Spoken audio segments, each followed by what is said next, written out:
გამარჯობა და გამარჯობა პატიცებულო და ღირსებულო ჩემო მსმენელო და მაყურებელო. ეს გახლავთ 98.5 რადიო ჩემო მათონო და გადაცემა ჯაპანას პაპანაკება როგორც ვამბობთ ხოლმე. მოგესალმებით კიდევ ერთხელ და ეს გაზაფხულის ქუჩაა და გაზაფხულის მიილია და დღეს ყავს საოცრად საინტერესო სტუმარი ბატონებო და ქალბატონებო. ეს კი როგორ გითხრათ რა, ნუ აი საერთოდ არ მეგულება მე საერთოდ ადამიანი ხა, რომლებიც ახლა აი ამ თემებით ჩვენ დღეს ვისაუბრებთ, არ იყოს დაინტერესებული. რატო არ არის დღეს ეს თემები რაღაცნაირად უფრო ხშირად, რაღაცნაირად ესეთი ნაჩვენები ტელევიზიით იქნება თუ რადიოთი, ჩემი გაურკვეველია. რატომ ვითხულობ სამჯერ 10 ჯერ ვიკითხავ კიდევ მაგრამ თუ რამე გამოსწორდება ამით არ ვიცი რა რაღაცნაირად იქნება მივაქციოთ ამ ყველაფერს ყურადღება ის ხო არა ვართ ბრეჟნევის ხო დრო ხო არ არის რომ გეუნებოდეთ რომ კოსმოსური ხომალდი ესე იგი თავი საწავედი ხა ჯერ სტუმარი გაგაცნოთ გერი ხო არ იქნება კაცო ეს არის ბატონი ერეკლე შონია არაჩვეულებრივი ადამიანი კარგი ოჯახიშვილი კარგი აღზრდილი ინტელიგენტი ადამიანი როგორ გითხრათ რა და თალეს შონია შვილი რომელიც ყველა კარგად ვიცით იყო არაჩვეულებრივი ადამიანი მე მოესწარი იმ კაცს და მქონდა ბედნიერება რომ ერთი ორჯერ შევხვედრილიყავი და ასე რომ საოცარი პიროვნება იყო და ჩვენ ეს ხდება ხოლმე მოგესალმებით თქვენ და მე მინდა გითხრათ რომ ვიწყებთ ხოლმე ბავშვობიდან და ეხლა ბატონ თალეს რო გავიხსენებ თავის დავაცხადია ჩვენი ბავშვობაც ეგ არის მაინტერესებს ეხლა მოდი ასე ხო არ დავიწყოთ მინდოდა რომ ხო გითხრათ ანომალიური მოვლენების მკვლევარი ეს რა თქვი თუ არ მithქვია თუ არ მithქვია ანომალიური მოვლენების კვლევარი შემოგავია უცხო პლანეტელებს რო ეძახით რამე ზოგიერთს როგორ აგიხსნათ ახლა ვისაც არის ის ეგ არის რა და ყოველთვის დაინტერესებული ვიყავი და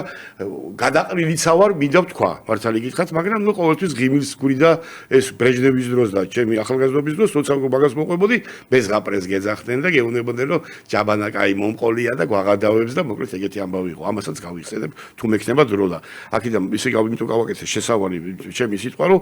შევეცდები რომ მეტი ვალაპარაკო პატიცებული სტუმარი, იმიტომ რომ ბევრად უფრო საინტერესო რამეს გვეწყვის ვიდრე ვიდრე მე ამ თემასთან დაკავშირებით განსაკუთრებით რა. აქედან გამომდინარე ბატონი თალესი. აი რატო ბავშვობა როგორ გახსოვთ? აი როგორ ურთიერთობა გქონდათ? რა მაინტერესებს? აი ხა თქვენ დედა რა პროფესიის ხალი იყო, ესეც მაინტერესებს. მამამ ბავშვობიდან მე მოგკაჩათ ამ სიტუაციისკენ თვითონ როგორ გადაწყვიტა ფიზიკოსი კაცი იყო და რატო გადაწყვიტა რომ დაეწყო ამით და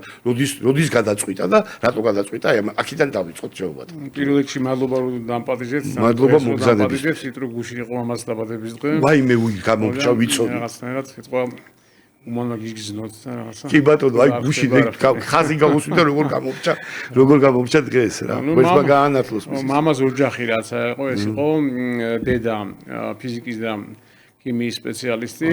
და მამა იყო ფილოლოგი რომელიც მე ფილოსოფოსად გარდაიქმნა და ეს კაცი იკვლევდა ადამიანის და სამყაროს ურთიერთობას მაშინ იყო სამხედრო კომუნიზმი იყო გაგანი 20-იან წლებში და ღმერთზე ვერ იტყოდეს თავისუფლად მით უმეტეს ფილოსოფოსი და ეს სიტყვა ნუ ათეიზმი იყო აუცილებელი შეფუთა ესე ვთქვათ ჭეშმარიტება და თავის მოძღვრებად დაწერა რომ ჭეშმარიტება მის განვითარება სამყარო როგორ არის ურთიერთქმედება ნუ ადამიანი მუშაობდა ადამიანის და სამყაროს ურთიერთობაზე მათ შორის გარკვეულ მომაწესრიგებელ ძალაზე ოღონდ ეს ფილოსოფიური კუთხით ეს ადამიანი წავიდა ფრონტზე დატოვა ორი შვილი ეს ორი შვილი ერთი მერე უკვე გაიზარდა და წავიდა ფიზიკაში მამა მოუწია ის კი არა ხო მეორე მსოფლიო ომში ამას ოქროს ბრონი ჰქონდა რომელი იყო ბაბუა იყო ესე იგი ბაბუა იყო ნუ 905 თუ არ ვთქვი ესე და ომში უკვე მოვიწია ომის პერიოდი რომ მოვიდა ოქროს ბრონი ჰქონდა უნივერსიტეტიდან ლექტორი იყო და ჩემი სტუდენტები იყვებიან და წავიდა თვითონ და აი კარგად დატოვა ორი შვილი 4 წლის და 2 წლის და ერთს დაარქვა ღელვა, ნუ გელად ეძახოდით ბიზაჩემს გიორგი შონიას, რომელიც წავიდა მშრალი სამეცნიერო გზით. იყო ბერიტაშვილის მოწაფე, იყო ძალიან საინტერესო პიროვნება, უნიკალური ექიმი, უნიკალური მოაზროვნე, ოღონდ უფრო მატერიალისტური გზით წასული იყო რა. და ეს ღმერთის არსებობას სანამ არ დაამტკიცა მეცნიერულად, ვერც იწამა. ეს იგი ღმერთი და მერე ზეცნობიერი არისო და ნუ თავისთავად ნუ ესეთი გზა ქონდა მატერიალისტური. მამას კიდე ჰქონდა თვითონ ბავშვობაში ჰქონდა გადატანილი 3 კლინიკური სიკვდილი. ნუ ცხოვრების განმავლობაში ესე ვთქვათ, ახალგაზრდულ პერიოდში ბავშვობაში და ამ კლინიკური სიკვდილის დროს ნახარ როგორ გამოდიოდა, როგორ უყურებდა არ შემოყოლაფერს და თან აღზრდის პროცესში ჯერ ერთი ასეთ ოჯახში იზრდებოდა, სადაც რაღაც ასე იგი ბებია ძალიან სულიერი ქალი იყო, ძლიერი მეცნიერი, ძლიერი პედაგოგი. მამა საერთოდ არ ყავდა ნანახი, მაგრამ მამაზე რაღაც იდეალიზირებული იყო გარკვეულწილად და ბებია ბოლომდე ელოდებოდა ფრონტიდან დაბრუნებას და 80-იანი წლების ჩათვლით, რომ ეს ქერქში დაიკარგა ბაბუა და დატოვა თავის წიგნი ეს მოძღვრება, რომელიც აღმოაჩინეთ, რომ მე თუმე ორი წიგნი ყოფილა და არაერთი ერთში ნახეთ ამ მეორე წიგნის ჩამონათვალი, სადაც კოსმოლოგიაზე საუბარი უძველესი დროიდან მისი მოძღვრების ჩათვლით, ანუ დღემდე და პლუს თავისი მოძღვრება დამატებული, მაგრამ ეს წიგნი დღესაც დაკარგულია. ვიცით რომ ურთიერთობა იყო მაშინ ბერიასთან, ურთიერთობა წიგნების გაგზავნა აკადემიის ხელმძღვანელთან, მაშინდელთან, აკადემიის კი არა, სამეცნიერო წრეების ხელმძღვანელებთან ესე თქვა და აი ეს თემები ვიცოდით, მაგრამ ეს ლეგენდარიზირებული იყო, ლეგენდით იყო შეფარული ეს ამბავი და პრაქტიკულად იმ წიგს არც იყო მამა ნაზიარები, არც მამა და არც ბიძა. და მოხდა ისე, რომ ესენი იზრდებოდნენ, ხო, მამა თვითონ გაზდის პერიოდში მოხდა დეიდა ალექსანდრა ჯაფარიძე და მზია ერისთავი იყო პიონერთა სასახლეში ალპინიზმის და წრის ხელმძღვანელი და ამ ქალმა იმ პლიადას ამ მამა დაკარგულ ბავშვებს ბიჭებს დიდი ესე იგი ცოდნაც მისცა ადამიანობაც ასწავლა სულიერებაც გაუღვივა და მამა როგორც მეორე დედას მოიხსენიებდა და ნაზიარები იყო მთასთან მამა მაგ პერიოდში ეს კლინიკური სიკტები ქონდა გადატანილი ერთი ზღვაზე ერთი ეზოში ერთი თაში და უკვე რაღაც წარმოდგენა რომ ქონდა რომ რაღაც ამოდის რეალურად სხეულის გარდა რაღაც არსებობს კიდე მე უკვე პროფესიის არჩევის დროს ფიზიკა იყო მისი საქმე ექსპერიმენტალურ ფიზიკას კურსად ჩამოყალიბდა ლაზერული ფიზიკის წარმომადგენელი იყო თვითონ ლაბორატორიის ხელმძღვანელი იყო უკვე ბოლოს აკადემიის ბომბ სასწავლში ბამბობების შესაძლებლობით ლაბორატორია იყო და რასო აი მაშინვე გაუჩნდა კითხვები რომ როგორ თუ სული არსებობს არაფერი არსებობს მაშინ რა ვნახე მაშინ როგორ ამოდიდა სული მე ამ პერიოდში შემოვიდის ჟურნალს ინფორმაცია დასავლეთიდან დოქტორ მოუდის შესახებ რომელიც სიცოცხლის სიკვდილის მერე წიგნი დაწერა და მთელი ამბებიდან დაიწყო საუბარი რაღაც თემებზე რომელიც ეხებოდა სულს რომელიც ეხებოდა ღმერთის თემატიკას შემოვიდა თან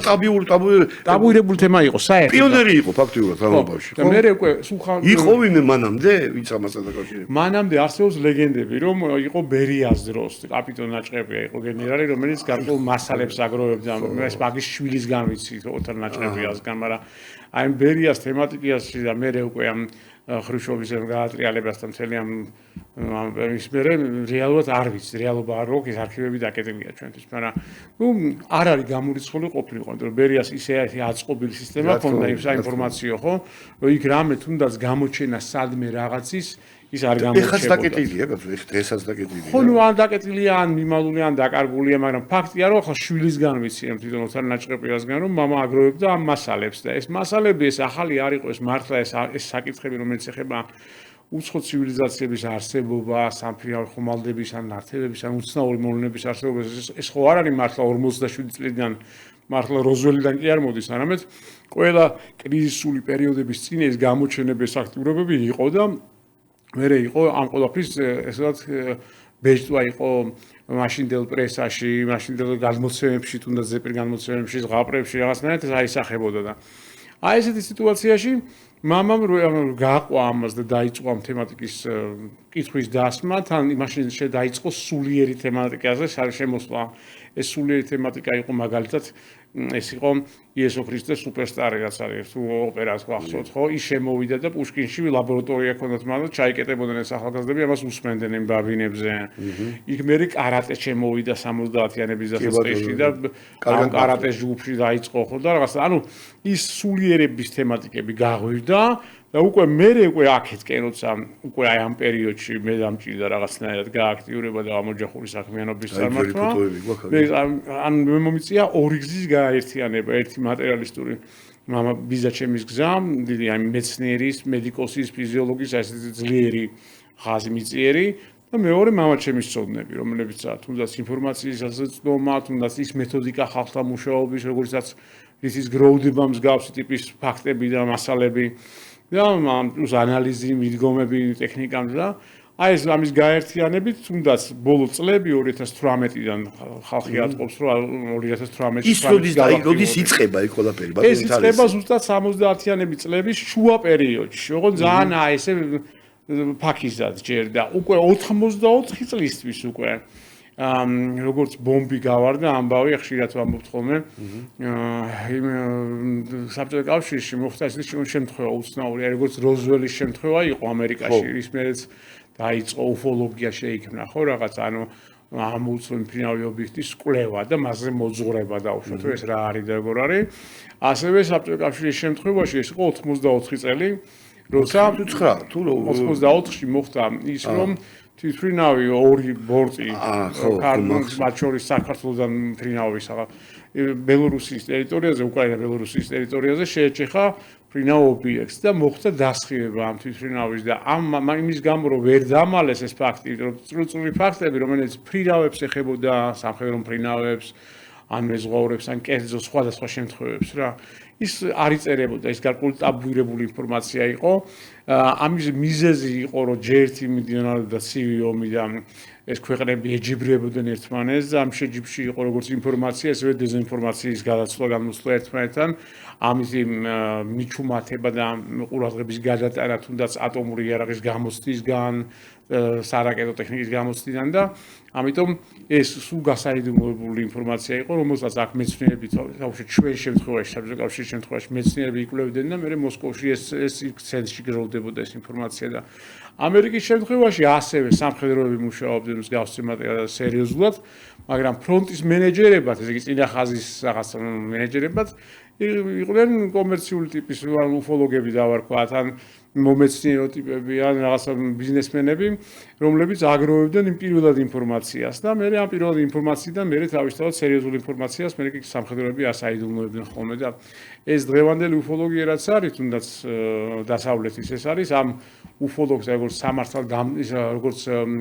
უფლებათა დამცველთა ბრძოლა სახელმწიფოსთან, სახელმწიფო გასაიდუმლოებელ მასალები გვაჩვენეთ, ეს არის მათი საქმე და ჩვენი სკოლა, რომელიც მაინც მოყვება საბჭოურ სკოლას, ეს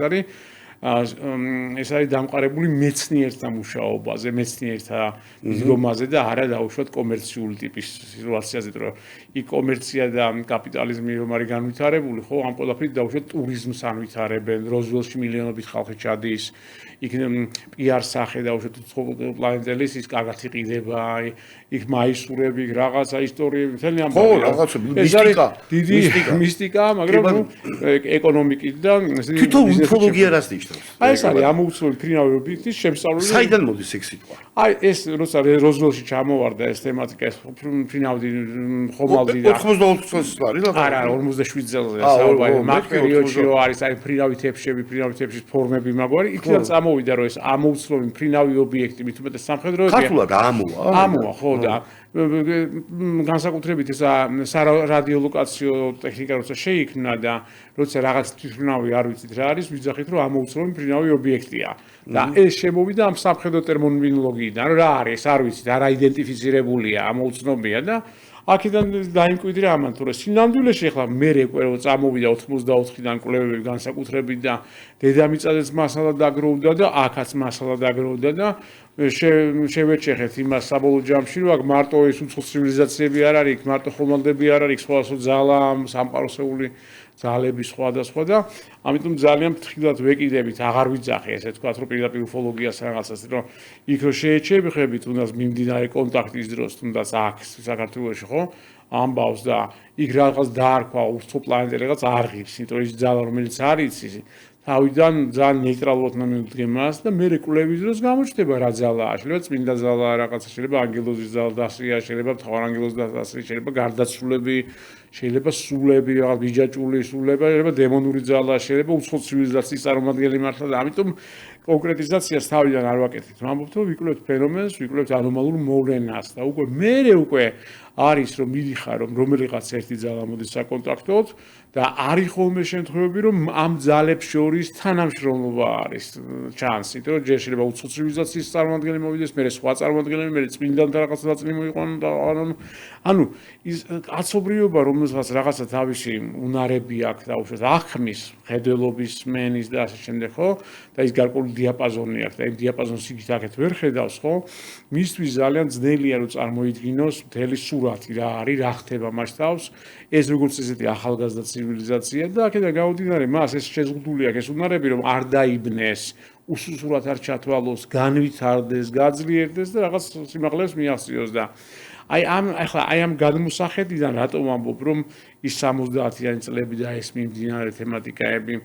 იყო საინტერესო ითმეტეს საბჭოურ სისტემაში, სადაც იყო გაგანია მძვინვარე ათეიზმი, არაფრის ჯეროდათ. ამიტომ მსგავსი ინფორმაცია სულ გასაიდუმლოებული იყო და მე უკვე როცა ამ ინფორმაციამ დაიწყო მოწოლა დაუშვათ იგივე საბჭოელი ადამიანისთვის რაღაცაზე უხილავზე და რაღაცაზე რაც იცოდა, თუნდაც მას დაეშვა რომ ეთქვა რომ ეს უცხო პლანეტელია, იმისდა მიუხედავად რომ მთელი პარტიული ელიტა და პარტიული სამეცნიერო ნაწილი და რაღაცა უარყოფდა რომ არაფერი არ არსებობს, რადგანაც არაფერი არ არსებობს, ესეთი ისქოდათ რა განმარტება, это ვერაფერი ვერ იარსებებს. Это не может быть, потому что не может быть და ეხონათ არგუმენტად და აი ამ სიტუაციაში იმის გამო რომ არსებობდნენ ფანტასტები, ხო? იმის გამო რომ ამ ფანტასტებმა დაიწყეს თუნდაც წინა საუკუნეში, მერე თუნდაც იმის წინა საუკუნეში წერა გარკვეული, ხო? ეს ჰერბერტ უელსი იქნება თუ მერე ლემი და სრუგაცკები და ასე შემდეგ. ანუ აი ამ საზოგადოებისთვის, ათეისტის საზოგადოებისთვის უფრო ადვილი გახდა დაშვება, თუმცა ის პარტიული ელემენტები უარყოფდნენ ამას, რომ დაშვება რომ არსებობს უცხო პლანეტელი, ვიდრე დაშვება იმისი რომ დავუშვათ რაღაც მომენტში მოდის ანგელოზი, რაღაც მომენტში მოდის წმინდანი, რომ სული უკტავია, რაღაცა და აქედან გამომდინარე ამაზე თემაზე საერთოდ არ იყო საუბარი. ეს სულიერების თემა მაშინ მიკარგული იყო, ბევრი ეკლესია იყო დაკეტილი, როგორც გახსოვთ, ერთი-ორი მღვდელი იყო, ცოტა იყო მღვდლები და ეს ტრადიცია. მაგ რელიგიას და იმას უკაცრავად შევეხოთ, მე ცალკე მინდა რომ შევეხოთ. მინდა რომ თალესთან ერთი მაგიტომ ამბობ რომ ანუ მამასთან კოლექტიური ინფორმაცია შემოდიოდა. მამიშობა მაინტერესებს, მაგაზე მითხარი, როგორ ამ მე მაგალითად დაგვიბარეს მეთქი აი ვიტყვი და ტელევიზიაში მუშაობდი 80-იან წლებში, რაღაც ესეთი ამბავი მოხდა ძალიან სერიოზული, როგორც ჩანს მაია ჯაბუარობღერო და ის არა, სხვა იყო კიდე და მოიყვანეს ტელევიზიაში, შევყარეს მთელი ტელევიზია, ერთ ტელევიზია იყო მაშინ, ზოოპარკთან მოგეხსენებათ პირველი არხი, დაგვსვეს და მოვიდა ბატონი ევგენი ხარაძე, რატომაც ეს რა ასტრონომი და დაგვიჯდა და გვითხრა, რომ თქვენ ახართ ტელევიზიის თანამშრომლები, მაგრამ გარეთ იტყვით ასე, იცოდეთ რომ გაუგებარია რა ხდება. ვინ არის ეს ხალხი, რა ხალხია, ჩვენ არ ვიცით, თქვენ გეტყვით, მაგრამ თქვენ რო შეგეკითხებიან გარეთ რო გახვალთ, იტყვით რომ კოსმოსური ხომალდების ნაწილებია. რადგანაც არის იმის რა ქვია მონაჭერი, კრილო, რაკეტის, როცა ვსიფთა ქრება ადგილიდან, ხო? ცოტა გაქცინებენ ამას რო იტყვი, მაგრამ აი მაინტერესებს ბატონი თალესი აი ესეთ პერიოდში, რაც მე მოვყევი ახლა რომ გვეუბნებოდნენ რომ ჩამოიყარა ნაწილები. აი როგორ ახერხებდა შრომას? ხო და საქმეც მაგაშია რომ აი ეს თვითონ მას ეს რაც გზად ქონდა გავლილი, მე ამ გზამ ესე იგი ეს უკვე 70-იანების შუა პერიოდში მიიყვანა ეს კიბერნეტიკის ინსტიტუტში. კიბერნეტიკის ინსტიტუტში თვითონ ეს გაიყო მცირე განყოფილება, 4 კაციანი განყოფილება, ბატონი პრობლემები არ ექნებოდა აი ხო და მაგას ვამბობ, ეს იყო მაშინ გასაიდუმლოებული თემატიკა. იგივე ეს კიბერნეტიკის ინსტიტუტი რაზეც მუშაობდა ეს ღიად არ იყო ეს თქვა და იმ კიბერნეტიკის ინსტიტუტში 1500 თანამშრომელზე მეტი იყო ფიზიკოსები, თან ხელმძღვანელი იყო ვოვა ჭავჭანიძე, ძალიან გონებახსნელი ადამიანი, რომელმაც თვითონ თავის ცხოვრებაშივე ბრძოლა მას მოუწია კიბერნეტიკის ეს თქვა სამეცნიერო საფუძვლის ჩაყრისთვის და ამ კიბერნეტიკის დაცვისთვის, რომ კიბერნეტიკა და გენეტიკა იგივე საბჭოთა კავშირის დროს ცრუ მეცნიერებად ითვლებოდა, არც ითვლებოდა მეცნიერებად და ამ კაცმა მთელი ცხოვრება მიაღწია იმასთან, რომ რასაც ახლა ჩვენ რაც ხედავთ და რაც რობოტოტექნიკაა და რაც საკომუნიკაციო საშუალებებია, რაც კომპიუტერია, რაც ის არის, ხო? აი ეს ყველაფერი ესეთი მიმართულება ითვლებოდა ცრუ მეცნიერებად და არასერიოზულად და სერიოზულ მეცნიერებად ითვლებოდა კარტოფილის სელექცია და ასე შემდეგ. მაშინ ლისენკო იყო ესეთი ამ მიმართულებას კურირებდა საბჭოთა კავშირში და აი ეს ლისენკოს ეს წინააღმდეგ უცებ წინააღმდეგია ლისენკო კარტოფილის სელექციაზე დაცვა და რაღაც თემატიკის უცებ ამბობს რომ აი ეს სრულ მეცნიერება რომელიც მომავლის მეცნიერება იყო ეს დღეს საერთოდ მიდივართ როგორც ვიცარდებით ეს ყოფილი და აი უაჭავჭავაძეს თვითონ მოუწია ძალიან დიდი ბრძოლა ხო აი ამ სისტემასთან და ამავე დროს გაიტანა და ამის მამამთავარი იყო არა მარტო ქართულ რეალობაში არამედ საბჭოურ და ნუ საკაცობრიო თემატიკაში ძალიან დიდი როლი ითამაშა მაშინ ამას შემოიკრიბა ძალიან დიდი გუნდი ახალგაზრდა ფიზიკოსები ფიზიკოსების, პრაქტიკოსების რა. ამიტომ როცა ვამბობთ ხოლმე ახლა რომ აი როგორი წარმოდგენა აქვს ფიზიკოსებს და მათ ვამბობთ ხოლმე რომელ ფიზიკოსებს გულისხმობთ, ერთი რომელიც მასწავლებელი იყო, ლექტორი იყო, იმას სხვა მენტალურობა აქვს და მეორე რომელიც კიბერნეტიკის ინსტიტუტში ჰქონდა იმ გახსნილი ექსპერიმენტატორი, იმას სხვა. ამიტომ აი ასე ჯგუფში, მცირე ჯგუფი შეიქმნა უკვე, ერთი 4 კაციანი ჯგუფი შეიქმნა, რომელიც აგროვებდა ინფორმაციას კავკასიის ტერიტორიაზე, რომ რა ხდება. ეს ამ დაგროვების შეკვეთა კიდე იყო იქიდან, რაც გითხარით ცივი ომის დროს, ამ დაძაბულობების დროს ორივე მხარე აგროვებდა ინფორმაციას გამოცდასთან დაკავშირებით ატომური იარაღის, რაკეტების გამოცდასთან დაკავშირებით და აი ამათ ეფექტზე გარემოზე რა. და რო აგროვებდნენ ინფორმაციას, ესენი აგროვებდნენ კავკასიის მასშტაბით ინფორმაციას, რა ხდება, იმიტომ შეტყობინებები იყო, რომ ამოვიდა მზე, ესზე გაიზარდა, ჩემში გაიარა, კაცი ყვება საგურამოში დაუშვათ ან სამოყვება და რომ მიყვებოდნენ ამ შეტყობინებებს, აღმოჩნდებოდა კოლის ნახევარკუნძულზე იქ რაღაცა საკონტინენტს შორისო რაკეტის გამოცდა მოხდა და ესეთი ეფექტი გადმოეცა რამდენიმე 1000 კილომეტრის აქეთკენ და აქ აღიქვა ადამიანო, ნუ ესეთ რაღაცას აღიქვავდნენ, ნუ ესეთ ინფორმაცია გროვდებოდა, როგორც აქეთ ამ მხარეს, ესევე ამერიკის მხარეს რა და მე ამ ინფორმაციიდანაც გროვდებოდა აი ამას ერქვა ანომალური მოვლენების შემსწავლელი კომისია დაარქვეს, მე ეს კომისია გაიზარდა, იცვალა ესე იგი ინსტიტუციებში, სხვადასხვა ინსტიტუციებს მოედო, მაგრამ მთავარი აზრი ეს იყო, რომ შეგროვებული ინფორმაციიდან ნაწილი იყო ტექნოგენური, ანუ ჩვენი წარმოშობის, მიწიერი წარმოშობის ტექნიკა, ნაწილი იყო ბუნებრივი მოვლენები გარკვეული და ეფექტები ბუნებრივი მოვლენების, ატმოსფერული მოვლენები და ნაწილი იყო შეცდომები, ნაწილი იყო რაღაცა ახმაში რაღაც თემატიკები, გაზვიადება თემატიკის რაღაცა ვარსკვლავი დაინახეს და რაღაც გააზვიადა და ის რაღაცა წარმოდგენა ის ხომალდიან რაღაცა და მცირე ნაწილი აღმოჩნდა, რომელიც არანაირად არ იჩიფრებოდა, რომ არც მიწიერი წარმოშობის, არც ადამიანური მომენტი აღმოჩნდა, რომ აი ზუსტად მცირე ნაწილი არის რეალური ანომალია, რომელიც ხშირ შემთხვევაში არ არის დაკავშირებული მიწიერი ესე ვთქვათ ცოდნასთან და მიწიერი ტექნიკასთან, რადგანაც ის გარკვეულ ფიზიკის კანონებს არღვევს, აი რაღაცის გამოჩენა, მისი მოძრაობა არღვევს დაუშვათ თუნდაც ინერციის კანონს, თუნდაც ენერგიის რაღაც მუდმივობის კანონს, რაღაც კანონებს არღვევდა, აი მაგას მიდის ძალიან დიდი სისხლით 90 კმ/წამში მიდის სიჩქარე და ამ დროს თავის ტრაექტორიას ფრენის 180 გრადუსთან უკან მოდის, ანუ კუთხეს აკეთებს ისე რომ სიჩქარეს არ აჩერებს, როცა ასეთი გადატვირთვების დროს იქ ვერაფერი ვერ იქნებოდა ცოცხალი და იშლებოდა მოლეკულურებად, იმ ხელ დატვირთვებია ეს და ამ დროს ეს რაღაცა ნათისა ესე დაფრინავს. ეს ნათი რაღაცა ხომალდი, ამას ხედავენ რომ წყალში ჩადის, ამოდის ამას ხედავენ რომ ანათებს, ასხივებს, იკვლევს რაღაცას, ხმარა აქთან და მერე უკვე რო წამოვიდა ახლო კონტაქტები და ეს 84 წლის ამბავი, როცა მთელი 2 რეისი შეხვდა იმ ხომალდს, მოხდა ამ ხომალდთან მიახლოება და აი მან რა მოხდა, აი გითხარით, რა ბედი ეწია იმ მოგეს. ხო და რა ბედი ეწია ფრინავები და გოცირიძე იყო თუ არ თქვი ბორტმექანიკოსი და ორი ფრინავი კაბაჩნიკოვი და ხმე ეს საფრთხდება აი საქართველოს ეს ხდება აქაური რეისი მიფრინავს და რიგისკენ თუ ტალინსკენ და გასულია საქართველოს ხო გასულია, გადის უკრაინა, ბელორუსიას გადის და იქიდან მეორე რეისი ბრუნდება და ეს საჰაერო კორიდორში თვითონ დისპეჩერი ეუბნება ამათ რომ რა ხდება, ნახეთ რაღაცა ის ერთ-ერთი რეისი ხედავს რაღაც ნათებას და თქვენც თუ ხედავთ და უკვე ამ მიახლოებას ამ ნათებასთან უკვე ამათ აღწერეს რა დაინახეს, როგორი ტიპის ხომალდი და როგორც ჩანს იმ ხომალდმა აღიქვა ესე როგორც საშიშროება და მოხდა დასხივება ამათი. ამ დროს როგორც ჩანს ბორტმექანიკოსი გამოსული იყო კაბინიდან, პილოტების კაბინიდან და ესენი ეს ორნი დარჩენ დასხივების ქვეშ. რის მერეც უკვე ესენი ჯდებიან აეროდრომზე, ერთი თვის განმავლობაში ერთი პილოტი თუ არ ვწდები ერთი თვის განმავლობაში, ნუ პრაქტიკულად ავადმყოფობს და იღუპება, ეს დაღუპვა მერე ჩვენმა ერთმა ჟურნალისტმა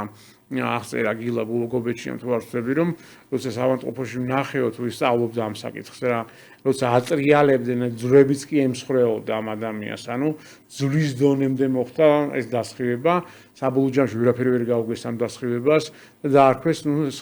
სხიური ის არისო რა, დაავადება არისო, რაღაცა ესე იგი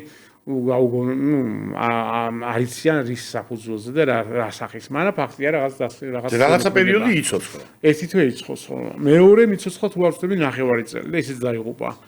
ეს კაცი ეს ბორტმექანიკოსი ცოცხალი იყო. ჩვენ ამ ერთი 10 წლის წინ ფილმი გავაკეთეთ, მაშინ მოვიწვიეთ კიდევაც ეს გოცილი თუ არ ვწდები და ცოცხალი ჯანმრთელი იყო და როგორც მე მახსოვს ეს შეტყობინები პატარა ვიყავი ძალიან და გზავრები ხო და აი როგორც მე მახსოვს აი მამაჩემის მონაყოლიდან იმიტომ რომ გზავრების გამოკითხვაშიც და მე ეს მასალები მაგასთან გროვდებოდა რაღაც დოზით ხო ამისი შედეგები რაღაც დოზით ამასთანაც ინახებოდა და როგორც მე მახსოვს გზავრებიდან იყო ეს შეტყობინება რომ უკან მჯდომი მგზავრი ხედავდა წინა მჯდომის რენტგენურ გამოსახულებას აი დასხივების დროს არა ეს ახლა იმ მასალებში რაც თუ არ გადავვალე ესე არ არის ნაჩვენები ეთყობა პირადი გასაუბრების დროს იყო ესეთი მომენტი ეხლა ამ გზავრებზე და დინამიკაში კვლევა ვერ მოხდა, მაგრამ მაშინ მთელი ჩართული იყო როგორც ადგილობრივი სამეცნიერო და სამხედრო ექსპერტები, ასევე მაშინ მთელი საბჭოთა კავშირის რა, მაინც დახურული სისტემა იყო და ვერაფერი ვერ უშველეს ამ ფრინავებს რა და მე ამ გზავრების ახლა საინტერესო მათიბედი როგორ გაგრძელდა და არ ვიცი. ბატონო ერეკლე, მაგ ძალიან ბევრი კითხვები და მინდა რომ აი ყველაფერი მინდა რომ გკითხოთ რა და მაგ 1 საათი, უკვე ნახევარი საათი. ხო და ეხლა კიდე მოვალ ბატონო. არ არის პრობლემა რა თქმა უნდა, დიდი სიამოვნებით. აი ჩვენი ცხოველი აი ეს ქრისტე ფერწერა, ხაწერა იქ და არის ამასთან დაკავშირებით ვილაპარაკეთ უკვე თქვენ მაშინ რელიგიაზე შეგაწყვეტიეთ რაღაცა და გადადიოდით რელიგიაზე. აი რელიგია და აი ეს ამბავი როგორ არის კავშირში ერთმანეთთან და აი ამ ჯვარცმის ფრესკაზე არის არსებული რაღაცნაირი მოდი პირდაპირ ჩანს რა საფრენი აპარატი აი ფრინავით თებში თუ შეიძლება ასე ითქვას რა და რა ხდება ამასთან დაკავშირებით 89 წელს უკვე რო გადაგროვდა მასალა გარკვეული მაშინ უკვე გახდა საჭიროება რომ ამ ანომალურ მოვლენებთან ცენტრი გადაქცეულიყო უკვე რაღაც სიახლე და სიახლე იყო ეს სიტყვა უფოლოგია მაშინ იმიტომ რომ ამა უკვე დაიწყო სიარული ამერიკაში კონფერენციებზე სიარული ეს უფოლოგიურ კონფერენციებზე ხო და აქედან გამომდინარე იქიდან ჩამოვიდა შექმნა ორგანიზაცია ესეთი ადამიანი გარემო დაარქვა მას ufoloogta საერთაშორისო კვლევითი ორგანიზაცია ფილიალები ქონდა მაშინ პერუში და სხვადასხვა ადგილზე მაშინ მას ეხმარებოდა ძალიან ჟული შარტავა რა ჟული გამოფენას კი არ მოდიდა მარტო დაფინანსება მიგვამაგრა ერთ-ერთ კომბინატს რუსთავში საერთოდ დაფინანსება ხდებოდა დაიწყო ჩამოყვანა სტუმრების იაპონიიდან აქედან და რატომ ამბობ ყველაფერს რომ ლოგოთ მაშინ ავიოეთ მაშინ აიღო მამამ სვეტიცხოვლის ფრესკის აი ეს ფორმები აი აგერა ჩვენებია უკვე ამოსატრიალებელია აი ფოტოც გვაქვს ხო აი თუ ამოატრიალებთ ნახაც გაიქნება ხო და ამოტრიალებულ მდგომარეობაში უნდა იყოს და რატომ ამბობ რა აი ამ სიტუაციაში ეს როგორც ლოგო ავიღეთ მაშინ რა იმიტომ რომ ეს არ არის ახალი მოვლენები ამაზე პირდაპირ თქმა რომ ეს ფრინავითებში არ შეიძლება უხერხულობა იმიტომ რომ ახლა ადამიანებთან რომელიც რელიგიური ხალხია ცოტა რომ ეს ხალხი რაღაც არ გავაღიზიანოთ, ვამბობთ რომ თუნდაც ხაწერი, რომელიც რაღაც ფორმებს იღებდა მაშინ იმ საუკუნეებში მე-11-მე-17 თუ ასე შემდეგ, საიდან რაღაც თუნდაც ინსპირაციად რაღაცას იღებდა და თუნდაც ეს ფორმები ხო ძალიან წაგავს დღევანდელ აღწერილობას ხომალდების რა. და აქედან გამომდინარე რომ არ გავაღიზიანოთ თორე ხა მეც კი შეჯერა რომ ეს ფენომენი ყოველთვის არსებობდა, მეც შეჯერა რომ კი გამოჩენაც იყო და თუნდაც მე რო დავიწყე აქტიურობა და მე რო დავიწყე უკვე 2017-ში, 18-ში, 16-დან გარკვეული ანომალური მოვლენების გააქტიურებიდან მომიწია ესე ჩაბმა ამ საქმეში, დავიწყე იმ ადამიანებთან შეხვედრა, რომელსაც ჩენელერებს ეძახიან, პირდაპირ კავშირზე ვინც არის შეერთებულია, გადმომტანია ინფორმაციის და აი როცა ესე წავიყვანეს ცხოველში მახსოვს და აბა ეს რა არის და ეს ამ ადამიანის მოვიდა დაუშვით ინფორმაცია რომ ეს ჩვენა ვართ, ჩვენ ვიყავით, ანუ ჩვენ ვესწრებოდით დაუშვით ამ ეს ძალები, რომელიც ესწრებოდნენ ისტორიულად ადამიანური კაცობრიობის განვითარებას და ამიტომ ვამბობთ რომ თუნდაც შეიძლება იყოს ფორმა მიმსგავსებული მსგავს მოვლენაზე რა ახლა და თქვენც გქონდათ სამეგრელოში რაღაცა როგორც მე ვიცი რა კი და ეს მაგ პერიოდში როცა დაიწყო გააქტიურება ანუ ეს არის დაახლოებით კრიზისების პერიოდი სანამ მოვა იწყება აქტიურობა ჩვენ შემთხვევაში 84 წლიდან 96 წლამდე მე ჩამშვიდა სიტუაცია და 2007 წლისთვის ისევ დაიწყო მოვლენები დაიწყო მასიური კონტაქტების შესახებ საუბარი სამეგრელოში, ქართლში, კახეთში, მერე ქვემო ქართლში 2016 წელს აი კუმისის ამბები რო იყო თუ გახსოვთ მე კუმისის ამბავიც მაინტერესებს. ანუ ეს მე წვიავში სახში ჯვარჯვების გამოჩენა დაიწყო. ანუ და დავიწყე ესე იგი იმ პერიოდში რადგანაც მასიური კონტაქტები როცა იწყება არავინ არ იცის როგორ მოიქცეს. არც მღვდელმა, არც სპეცნაზელმა, არც პოლიციელმა, არც არავინ, რომ ეჩეხებიან ისეთ ძალას, რომელიც ადამიანის იმას აღემატება, ესე იგი ტექნიკურ საშუალებას და ადამიანის ცოდნას აღემატება და აქედან გამომდინარე თუ რაღაც დაგროვილი ცოდნა მაქვს, ხოლმე მე პირველ რიგში ქართველი ვარ და ამ ქვეყნის შვილი ვარ და ეს ცოდნა ამ ჩვენ ქვეყანას სიმშვიდეს თუ არ მოვახმარე და განვითარებას ბაში ფუჭია ეს ცოდნა. აქედან გამომდინარე ყოველთვის როცა რაღაცა ეს მასიური კონტაქტი იწყება, იქ მეკითხებიან თუ არ მეკითხებიან, რადგან ჩემი საქმიანობა მივდივარ და რაც შემიძლია ჩემი კომპეტენციაში რაც არის, ისე ვეხმარები. ეს დახმარება იქნება დაუშვათ ტრენინგის სახით, რომ თუნდაც ან მღვდელი, ან სპეცნაზელი რაღაც აუხსნა, როგორ უნდა მოიქცეს შემდგარ შემთხვევაში, არანაირი აგრესია როგორ უნდა განეწყოს, როგორ შევიდეს, როგორ ილაპარაკოს რაღაც რომ დაუშვათ იქიდან ყურადღება ამ ძალებიდან, ამ ფენომენიდან რაღაც უარყოფითი არ მიიღოს, დაუშვათ ეს ფენომენი იგივე სახში არ გაყვეს პოლიციელს ან სპეცნაზელს აუშვათ და იქ სახში არ დაეწყოს რაღაც დაძაბულობები და თვითმკვლელობები და სიგიჟეები და დასუბედურება ან მღვდელთან არ მოხდეს რაღაც ჯახი, იმიტომ რომ ხშირ შემთხვევაში არის ხოლმე სიტუაცია, როცა მაგალითად ადიგენში იყო შემთხვევა, თვითაალების მომენტი იყო სახში, ეს არის დაახლოებით 4-5 წლის წინანდელი ამბავი და ამ თვითაალების გამო იქ მიმსვლელი მიჩვენეთ მღვდლები რომ მოდიან ამბობენ რომ არა ეს ეშმაკისეულიან რომ აი იწვის რაღაცა ნადგურდება რაღაცა და ამ დროს მე თუ არ ვუთხარი რომ გაჩერდი დამშვიდი მოეძახი ამას ეშმაკისეულს ჯერ შეისწავლე რა არის ნახე იმიტომ რომ აი და ამის უკან დგას დადებითი ძალა და როგორც მოხდა იქ იმიტომ რომ იქ აღმოჩნდა რომ ამ სახლის გვერდზე 50-იანებში დანგრეული ეკლესია იყო და იმის ეკლესიის ძალა ის რომელიც მართლობს ითხოვს აღდგენას და აჯანჯღარებს ამ ოჯახს, რომ იქიდან იმ ადგილიდან გაიტანონ ავტოფარეხი, ის ადგილი მოწმინდონ, მოასუფთავონ, იქ ხალხმა ილოცოს, აღდგეს წირვალოცვა და ასე შემდეგ და ამ დროს შენ მიდიხარ და შეიძლება ჩვეულებრივი ადამიანი ხარ, შეიძლება პოლიციელი ხარ, შეიძლება მღვდელი ხარ და ამ ძალას შენ ეძახი უშმინდურს, ეშმაკისეულს და ამ დროს ეს საშიშროება რადგანაც როგორც ცუდზე არ შეიძლება კარგის თქმა, ესევე კარგზე არ შეიძლება ცუდის თქმა. მეტუმეტეს რაც უფრო მაღალი იერარქიის ძალა მოდის, იმასთან რაღაცა თუნდაც პატარა შეურაცხყოფელი რაღაცა, ხო, თქმა, ან შეფასება რაღაცას, ხო? ეს შეიძლება იყოს ძალიან სავალალო შედეგების გამომწვევი, ჯანჯღარის გამომწვევი მინიმუმ რა და რატო არ ხდება მეტად საუბარი ამასთან დაკავშირებით? აი ზაბრალი ეხლა ადიგენის ამბავი არ ვიცოდი. დარწმუნებული ვარ, ჩემსავით ძალიან ბევრი ეგენი ამ ქვეყანაზე. აი რაღაცა ისევ თავად გაჩერებული პრეზიდენტის დრო რო იყო, რომ არ შეიძლებოდა. რატო ხდება ეს ამბავი რა? ვიცი, ეშინიათ ამისი და ხალხი არ შეშინდეს თუ აი რაღაც დოზით თავისთავად ეს ადამიანის ის რომ რასაც ვერ ხედავს და რაღაც არის შიშის ამბავს გრის ადამიანს ეს სრულიად ბუნებრივია. მეორე თემაა რომ რაღაც დოზით მაინც ეს იჯონება პრესაში, რაღაც დოზით დაუშვათ მედია საშუალებებში გადაცემების სახით, ზოგჯერ შეიძლება ერთმა არხმა გააშუქოს და კიდე ის მომენტია რომ ჩავდივართ და იქ ვამშვიდებთ სისტემატიკას ან სწორი კალაპოტს როცა ვაძლევთ, ხო მე უკვე რომ გადის ერთი თვე იმ ხალხმა ისეთი შიში ჭამა რომ ამის გახსენებას აღარ უნდათ ხოლმე და თუნდაც ინტერვიუს ჩაწერაზე მე უარს იძახიან ხოლმე და როცა ეს აქტიურ ფაზაშია გეხვეწებიან ოღონდ გადაარჩინო და ოღონდ ჩაამშვიდო და ოღონდ რაღაც არ მოხდეს ყველაფერზე არიან წამსვლელები მაგრამ მე რომ გადავა ერთი თვე ეს აღარ უნდათ აღარ ახსოვთ დამშვიდნენ დალაგდნენ და იმდენ ანგარისაც კი არ გიწევენ რომ მოდი რა ეხლა მაინც ჩამოწერე ინტერვიუ ხო ეხლა მოვიცალე ძლივს კამერა ვიშოვე ძლივს რაღაცა და არა ეს ხო იყო და ამაზე არ უნდა საუბარი მაგრამ ამის გარდა კიდე ის მომენტია რომ თვითონ საზოგადოება რომელიც 70 წელი ცხოვრობდა ათეიზმში ხო მისთვის ეს გარკვეული დაღია აქედან გამომდინარე ეს საზოგადოება რაღაცებზე თვალს ხუჭავს რაღაცის დანახვა არ უნდა იმის დანახვა რომ სამყაროში ძალიან დიდი კონტროლი არსებობს და ძალიან ადვილია ცხოვრება მაშინ როცა არაფრის არ წამს შენ ნამუსთანაც შეიძლება წახვიდე და უშუალოდ კომპრომისზე და გონია რომ ვერავინ ვერ ხედავს ამას და ამ დროს მთელი სამყარო კითხულობს ამ ინფორმაციას და ამ დროს ეს ურწმუნო ადამიანი ხო აი თხუნელასავით იმალება სადღაც და ეგოისტში კეთება კეთავს ამ რაღაცას და ამ დროს მიდი და დაუშვი რომ ეს ყველაფერი არსებობს დაწყებული სულის უკვდავებიდან დამთავრებული სხვა ცივილიზაციების არსებობით და ჩვენარი კოლეგა ცივილიზაციების არსებობით რა უჭირს ხო მით უმეტეს დედამიწაზეც რამდენი დაუშვათ სისტემა სახეობა, ფუტკრებიდან დაწყებული, დამთავრებული ადამიანით, ხო?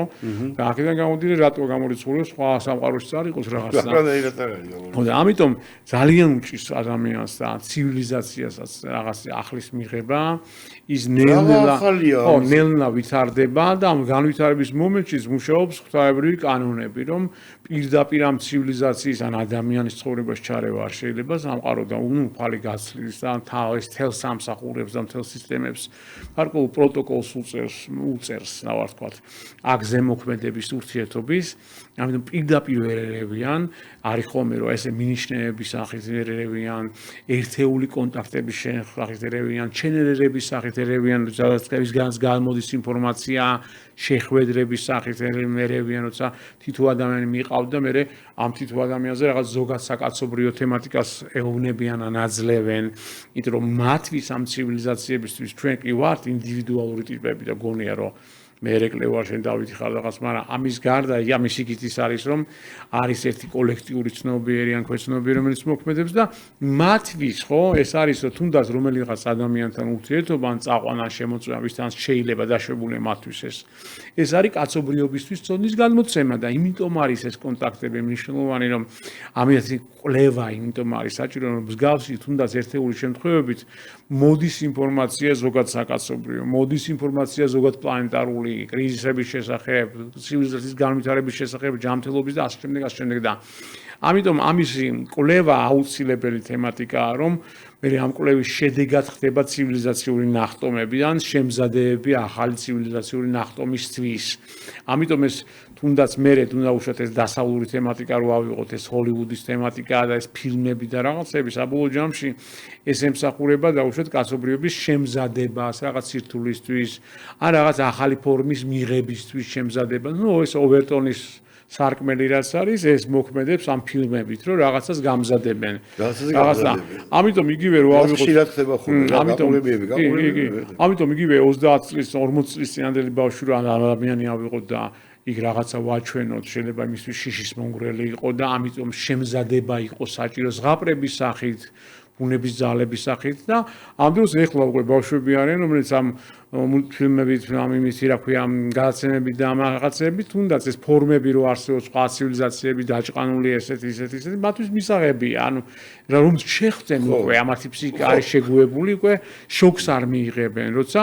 იგივე დაუშვათ იგივე 30-40 წლის წინ თუნდაც მინდა ძალასთან შეხვედრა და ეხლა ჩხილთა ქორწილი მულტფილმი როა და იმას რო უყურებს ბავში სხვა ხო რაღაცა ჩხილთა ქორწილი სხვა რა აი დრო გვაქვს კითხოთ რა ძალიან ახლა როგორც ვიცი ბატონი თალისის კვლევები ეხლა მასალები უდიდესი ნაწილი ამ სამოქალაქო ომის დროს დაიკარგა და ეხლა თქვენ როდის და როგორ განაგზეთ მეცი აი ეს და რა მინდა მე ეს რომ მოკლედ მიპასუხოთ ამაზე როგორ განაგზეთ როცა ეს ვიცი რომ განადგურდა და მე ამ რეიკების შესახებ რა არის ეს რეიკი ჯაჯანძაბა სიტყვა რა არის საიდან მოდის რეიკი სიტყვა და აი კომისიის რეიკზე მითხარით სხვა რეიკების და თქვენ ხა სამეგრელოშიც გადაყრები ხართ კიდე რა რაღაცა უცნაური მოვლენას და ამასთან დაკავშირებით 96-ში ხო თუ არა ომის დროს თბილისის ომის დროს აკადემიის შენობაშიც იდგა გარკვეული ნაწილი რომ და ამ დაძაბულობის დროს იქ მათ სასროლეთი მოაწყეს მე დაუშვათ იმ ხელმძღვანელმა ოდიშიც მოუხადა რაღაც შეუთვალა ოდიშით რომ ამათ ნაწილმა ესე იგი გაანადგურა არა მარტო ეს ჩვენი მასალა არამედ აკადემიის ლაზერები მილიონები ღირდა მაშინ ლაზერო ტექნიკა რაღაც არ იყო და გაანადგურეს იქ მუშაობა შეუძლებელი გახდა ბევრი მასალა დაიწვა ნაწილი დაიწვა მასალა კიდე საგამოფენო მასალა ნახატები კონტაქტორების ნახატები მხატვრის სახლი რო იყო პარლამენტის წინ ეხლა რო აღადგინეს და დარჩა წირი მასალა 92 წლამდე ესე იგი რაც მასალა იყო ბევრი ამე დაიწვა მაგრამ დარჩა კიდე მასალა რომელისთვის მე უკვე 93-დან 14-15-16 წლები გამოფენას გავაკეთეთ ანუ რაღაც გასაგამოფენო მასალა დარჩა ვიდეო კასეტები დარჩა და უშუალოდ გამოკითხები ამ კონტაქტორების ამ თვითხილველების და აუდიო მასალა დარჩა და თან დარჩა უკვე ის გამოცდილება რომელიც მამას დროს დაგროვდა მე მამას ბავშვობიდან დავყვებოდი ექსპედიციებში შეხვედრებზე ამ ხალხთან არ ვიყავი ესე დეტალებში ჩასული ეს უკვე მე როცა მოვიდა ჩემი აქტივიზაციის პერიოდი მე ესე იგი სასწრაფო წესი დაიწყო ამ ინფორმაციამ მოსვლა ყველა მხრიდან დიდი მასშტაბლებიდან დიდი შეერთებული ხალხიდან რაღაცა მთელი ამბები და აქედან მე უკვე ამოქმედი, თორე თვითონ ეს თემატიკა რაც იყო, ეს არის დამახსოვრებული მამასგან ეს შეხვედრები, იმიტომ რომ აკადემიაში ლაბორატორიის დაწვის მერე და ეხლაც რომ დავიწყე აკადემიაში მუშაობა, ხო შევლათა ვარ პრეზიდენტის აკადემიის, რომ მივედი, კაცი მეძახის მოდიო განახო რაღაცაო და მაჩვენებს აი ესო მამაშენის ლაბორატორიიდან მაგიდები, ნაწყვიარებით, მე ეს ხო გადავიღებ და აი ეს და აქ ინახებაო და რაღაც, ანუ ეს მეხსიერება ის რომ ჩვენ აგრესიით რაღაც გავაფუჭეთ თუნდაც მეცნიერული თემატიკა, თუნდაც ერთმანეთის პატივისცემის, ეს მოქმედებს ამ რაღაცაზე, მამამ იმის მერე იქ ვეღარ იღებდა ხალხს, იმიტომ რომ თუნდაც ვენტილაცია იყო გაფუჭებული და ბუნკერში ვეღარ ჩადიოდა ხალხი და წამოიღო ეს საქმე სახლში. და ამ ნაკადმა მაშინ აქტივიზების პერიოდში 92-დან 96-მდე მის გარდაცვალებამდე ეს ნაკადი სახლში მოდიოდა, დღეში 10-15 კაცი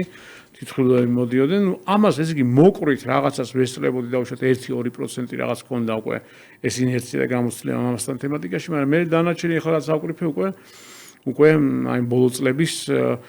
ის ხედვა განვითარებული და ის ხედვა როგორც კალაპოტი მოცემული, მერე ის ხედვა მეხმარება დღესაც, ანუ მამის საქმე და ბიძაჩემის საქმე და მათი ნამუშევარი და მათი ფენომენი დღესაც ბევრ რამეში მეხმარება, ესე ვთქვათ რა და კუმისი და სამეგრელო, ეხლა მithom კუმისი და სამეგრელო.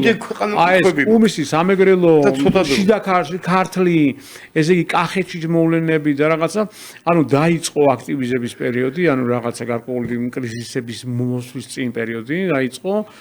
და რეიკი რას ნიშნავს? რეიკი უბრალოდ ბამასა დაარქვეს, რაღაცა დაარქვეს, ხო და დაარქვეს რა, გადმოაკატავეს YouTube-ზე რაღაც გაიგეს რა, დაარქვეს ამასაც. ეს არაფერ შუაში არ იყო რეიქთან, აქ თვითმხილველები იყვნენ, რომლებიც ხედავდნენ სხვადასხვა არსებას, ხომალდს, მე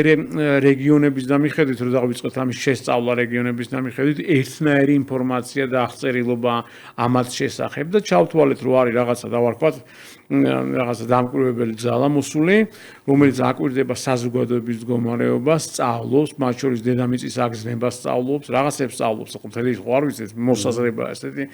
და ესენი დადიან სხვადასხვა რეგიონში, სხვადასხვა სოფელში, ეთნიკურად დასახლებულ სხვადასხვა ადგილს ირჩევენ ადგილს, რომელიც გარეუბანიას დაუშვათ სოფლის, სადაც გადის მაღალი ძაბვის ხაზები, სადაც წყალი ჩამოდის, სადაც მიტოვებულისა თუ ძალიან მჭიდროდ დასახლებული დაუშვათ რაიონია, აი ქვემო ქართლის შემთხვევაში ეძებდნენ მიტოვებულ სახლს, მის ტერიტორიას, იქ ხდებოდა რაღაცა, დავარქვათ ჩამოსვლა ამ ძალების, რაღაცა მოწყობილობასაც კი აღწერდნენ და აქედან გამომდინარე ეს ძალები ეს ავარქვათ არსებები გადმოდიოდნენ იქიდან, შემსწავლელი ჯგუფი დავარქვათ და დაახლოებით 1.5 კილომეტრის რადიუსში აკეთებდნენ შესწავლას საზოგადოებრივს, შედიოდნენ ურთიერთობაშიც კი შედიოდნენ ადამიანთან, იქ იყო რომ საშიშროებას ირიდებდნენ, მათ შორის საშიშროების მორიდებაში მაგალითად ძაღლების გათიშვა ხდებოდა, აი აღწერდნენ კიდევაც რომ ეს ფენომენი რო დაიწყო, ტურებიც კი აღარ ყმულობდნენ, გარბოდნენ ტურები, ძაღლები, კატები თავისუფლად შემოდიოდნენ საურთიერთობოდ მათთან, დაყვებოდნენ კიდევაც ძაღლები, რადგანაც ეს ხმაურის შემცველია და საშიშროების შემცველია, თიშავდნენ ამ ძაღლებს. ეს ძაღლები კი ახლა ადამიანზე შენ რაღაცა ძალისხმევას განახორციელებ დაუშვათ ერთი ადამიანი ხო და შეაშინებ რაღაცას ან დაუშვათ დაბეჭდებიანი ადამიანი, მაგრამ ძაღლთა ცხოვრებაც სხვანაირია, მე სპეციალისტებს შევეკითხე. ხო, შევეკითხე სპეციალისტებს, ძაღლი დაძვზეც მიიწევს, ყველაფერზე მინიმუმ ყებს და აქ შემთხვევები იყო, როცა ძაღლი 3 დღე არ ჭამდა. წყალს არ სვავდა, ეშინოდა, კანკალებდა, მთელი ღამე კანკალებდა, დილას გული გაუსკდა. იქ იყო შემთხვევები, როცა ძაღლს კიცერით კი მოტეხა იმ არსება, ამიტომ იმ პატრონს აჩვენა ძალა, იმიტომ რომ ამ პატრონმა თოფის როლა დაუპირა და მთელი ამბები იყო. და აი ამ სიტუაციაში, ხო, ეს ძაღლზე ესეთი ეფექტის მოხდენა და თვითონ სპეციალისტებსაც ვესაუბრეს, ბათუმის ზოოპარკის დირექტორი იყო რა, რომ რაღაცა ესე იგი რაღაც ძალიან ზებუნებრივს უნდა შეხვდეს, რომ მსგავსი დაწკუნული იყოს ძაღლი, ვერც პატრონს ვერ ცნობდეს, თხრიდეს, ორმოს იმალებოდეს დიდი ძაღლი და რაც უფრო დიდი ძაღლი იყო, მით უფრო დიდი შედეგი იყო მასზე, ესეთი რაღაცა გათიშვის და რომ დავაკვირდით დეტალებს, ხალხის მონაყოლს, ქცევებს, როგორ ასაკეთებდნენ, როგორ ყურადღებას იქცევდნენ, როგორ ირჩევდნენ რაღაც დროს და რომელიღაც გეს, რომელსაც კვირის განმავლობაში დადიოდნენ, მივხვდით რომ ეს ერთნაირი მოვლენებია, გარკვეული შემსწავლელი ძალაა და როგორ სამაგრილოში რას გადაეყარა? იგივეს. ხო და რა მოხდა? იგივე, ზუსტად იგივეს. ანუ რადგანაც პირადად გადაეყარეთ, აი პირადად გადავიყარეთ, პირადად რაღაც ერთი მომენტი დავინახე მე, მაგრამ იგივე შემთხვევა, იგივე კონტაქტი, იგივე ადამიანები, რომლებსაც დაინახეს რაღაცა. რომელ კუთხეში ის? ეს არის შამქონა არის სოფელი, ესეთი შამქონა და აქ რადგანაც მარტვილის რაიონია თუ არ ვწდები. ეს რადგანაც თბილისთან ახლოს იყო დაუშვათ ეს ქვემო ქართლის კუმისი ზაკოდათ მარნეულის ამბები, ხო? და მით უმეტეს მაშინ ადგილობრივი მეხის მოდი არჩევნები მოდიოდა, მაშინ შეიწუხა თავის სახელმწიფომ და აქ დაიწყეს დაუშვათ გაკონტროლება. ეს ჩვენი ქვეყანა გამოირჩევა მათი მოძანებით. ჩვენი ქვეყანა კრიზისების პერიოდში დედამიწაზე კრიზისები მოდის, ეს ჩვენი ქვეყანა რამდენიმე წლით ადრე იწყებს რეაქციის მიცემას. აი ესეთი ანომალიებით რა და თან ამ ანომალიების აფეთქების ადგილი სულ ერთ და იგივეა. ესა ქვემო ქართლი, შავნაბადის ტერიტორია დაუშვათ, ეს არის კახეთის თემატიკა, ეს არის სამეგრელო, აი იგივე კერები ესე თქვა და რომ დავინახე მეორდება კერები? ხო, ანუ რომ მივყევი, მაშინ უკვე მივხვდი და მაშინ არ ვიყავი გადმორთული, მაშინ მენეჯმენტში ვიყავი, ბიზნესში ვიყავი, რაღაცაში ვიყავი და მაშინ უკვე მივხვდი რომ ესე იგი რადგანაც ესეთი მასიური ამბებია, რადგანაც ეს ამბებია, ესე იგი ეს კრიზისების წინაა თემატიკა და მე ნაციონალურებიც გააქვთ, რომ 20-იანი წლებიდან დაიწყება და დაიწყო დაუთავრებელი თან კოვიდები. ხო და იმიტომ აი ეს წინასწარ ინფორმაციის შეგროვება ხა რატო ეს მეცნიერება ესე აუცილებელი, რომ ეს გაძლევს წინასწარ ანალიზის უნარს, ინფორმაციის შეგროვებას, რა ხდება რა გველის დაუშვათ, რა დონის პრობლემა იქნება რეგიონალური დონის, სოფლიო დონის, როგორ მოემზადოთ, როგორ გავაკეთოთ მობილიზაცია ძალები, სამეცნიერო პოტენციალის თუ სამხედრო თუ ასე შემდეგ, რომ ვიყოთ ეს მზად და ამიტომ არის ეს მეცნიერება. ეს მეცნიერება არ არის როგორც ესეთი რაღაცა, ესე ვთქვათ, გასართობი თემატიკა, ან უბრალოდ რაღაცა, რომ რაღაცას ვიკვლევდე, ხო? ეს არის თემატიკა, რომელიც მე ჩემი საზოგადოებრივი კრიზისების შეფასება, წინასწარ ცნობა, მართვა და მათ შორის გარკვეული მდგრადობის შემოწანა სახელმწიფოში, ქვენ რომ შემდგომი ამ კრიზისების დროს ამ კრიზისმა არ დამანგრიოს და ამ კრიზისიდან მინიმუმ მდგრადი ერი გამოვიდე, რომელიც შემდეგი 50-ან, 100-ან, 1000 წელი ისევ ჯანსაღად და ყოჩაღად იქნება და თავის შემოქმედებით, ცხოვრებით, დემოგრაფიული თემატიკით და რაღაც და ამიტომ არის ხა ჩემ ხრივ ხა მამა თუ ამის პიონერი იყო და ამის გზის გამკვლევი იყო და აგროვებდა ამ თემ ინფორმაციას და უკვე 90-იანების დასაწყისისთვის უკვე ეს ინფორმაცია შეგროვებული იყო, უწილადებდა ხოლმე მთავრობის პირებს რომ ხალხო მორჩეთ ამ მიტინგებს იმას ეს პერიოდი მოდი შევცვალოთ რაღაც, მაგრამ მაშინ არავინ შეისმინა და მოხდა რაც მოხდა და ამის პასუხისმგებლობა ჩვენ მერმა აიღო და დღემდე ვერ მშვიდდება ჩვენიერი უკვე შემდგომი კრიზისისთვის რომელიც დაიწყო 2007-დან, მაგრამ ეს შეგაცნობიერებული არ ქონა 2014-16 წლიდან დავიწყე ამაზე აქტიურობა, უკვე მე ვცდილობ რომ ის გზა რაც მამამ გაიარა, ის გამოვიყენო თავისთავად და არ ვიყო პასიურად, თორემ მეც ვფიქრობდი თუ კიდე ესეთ კრიზისი როდის მე მომამეთქი ეს 90-იანები რაც გავიარე, ბევრი სპეციალობა მაქვს მიღებული, მოვკიდებ ჩემ ოჯახს და ალბათ ვიცხოვრებ, მაგრამ ეს კრიზისები რომ დაიწყო მე ხარ როგორც მოქალაქე, როგორც ქართულმა ხომ მე არ მაქვს უფლება ხლა ამ გაქცევის ამ სიტუაციის და მით უმეტესად ცოდნა მაქვს და მით უმეტესად მამზადებს ეს თელი ეს ბექგრაუნდი ხო ამისთვის გამოდის რომ ეს იქნება დანაშაულებრივი უმოქმედობა ჩემი ხრივ და ამიტომ აქ უნდა ვიყო ამ ეს უნდა შევეშველო ცოდნით თუ რაღაცა მეთოდიკით თუ რაღაცით რომ ამ ერის გარკვეული გქონდეს მდგრადობა მათ შორის წამოვიდნენ ახალი ნიჭიერი ტიპები სხვა დარგში რომელიც ისევ ახალ კულტურულ ფენას შეადგენენ და ესენი ქართულ საქმეს მერეც გააკეთებენ და საბოლოო ჯამში ეს არის როგორც ჩვენი საქმე, ქართული საქმე, ესეც ზოგადსაკაცობრიო ცივილიზაციური საქმეა, რომ ეს ცივილიზაცია ერთი საფეხურით ცოტა ზემოთ ავიწიოს. იმიტომ რომ კი ეს 2000 წელი რაც მოსული აქვს, თაებრივი სიტყვა, ხო, შვილი გამოაგზავნა უფალმა, უფალი მოვიდა განხორციელდა რაღაც, მაგრამ 2000 წელი მაინც კაცი ვერ იღებს ამას და ისევ ისეთი აგრესიულები ვართ. ეხლაც ხედავთ რომ ძმა-ძმაზეა წასული, ბიბლიური ისტორიებია სულ. მასიურად და ამ სიტუაციაში ჩვენ ერი რომელიც შემზადებული ვართ და რომელსაც როგორც წინასწარ შემზადება 90-იანებში გავიარეთ, აი ბესო-40-ს კადრებია გადაღებული, ხო ეს მაია ჯაბუას კლიპი და რაღაც ანუ კრიზისების წინ დაიწყო ეს ანომალური მოვლენები მთელი ამბები და მე დაიწყო ინფორმაციის მოსვლა და მე ჩვენ დავერით ერთმანეთს, შენ დავჭამეთ ერთმანეთი და გარკვეული ეს ჯოჯოხეთი გავიარეთ, წინასწარ გავიარეთ რაღაც პროცესები, დაჩქარებულად გავიარეთ, მაგრამ ამ პროცესებს ახლა ეს ყოფილა მზადება დიდი ცივილიზაციური ნახტომისთვის, პროცესისთვის, მსგავსი კრიზისული პროცესისთვის შემოდის და ჩვენი ერი დღესდღეობით ჩვენ კავკასიელები, ბალკანელები და ასე შემდეგ ვართ წინასწარ შემზადებული კრიზისებისთვის. ამიტომ დღეს რო კრიზისია, მეტნაკლებად ისე არ ყვებით დაუშვათ ემოციურად რაღაც და თუ რაღაცა მაინც ყვებით და მაინც ემოციურები ვართ, ამას გასალაშინება და სწორი კალაპოტი ჭირდება, მაგრამ ფაქტი ის არის, რომ ეს კრიზისი უნდა გადავაგოროთ. არ უნდა შევწყვიტოთ გამრავლება, არ უნდა შევწყვიტოთ შემოქმედების კეთება, არ უნდა შევწყვიტოთ ერთმანეთის პატივისცემა და ეს ძირითადი ადამიანური მომენტები და გარკვეული ჩვენი რაღაცა ღირსების თემატიკა, ცოდნის გადაცემის თემატიკა, განვითარების თემატიკა, არა მარტო დაუშვათ ეს ფეხბურთია მაგალითად და რასაც აკეთებენ ჩვენი ბიჭები, ფეხბურთია, ჩხუბია თუ ჩვენი აი სპორტი გინდა თუ ზოგიერთ მეცნიერი გინდა დაუშვათ რომელიც აქედან წასულია, მარტო ეს კი არა დაუშვათ, იგივე ახალგაზრდა ხალხი მაგალითად რომელიც თუნდაც ამ ახალ ერაში, როცა იქ ხელოვნური ინტელექტი შემოვიდა, როცა რაღაც ვითარდება და ესენი რაღაც ისეთ გამოგონებას აკეთებენ და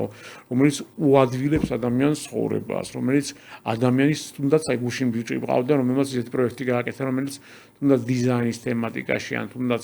საცხოვრისის თემატიკაში ადამიანის ცხოვრებას არგებს ადამიანურს უფრო უკეთებს ან ხელოვნური ინტელექტი და რაღაცები და აქედან გამომდინარე ეს ადამიანის ცნობიერებას შეცვლის, თუნდაც გარემოს შეცვლა, თუნდაც ადამიანის დალაგება და ადამიანთან ურთიერთობა, ადამიანის გარემოსთან ურთიერთობა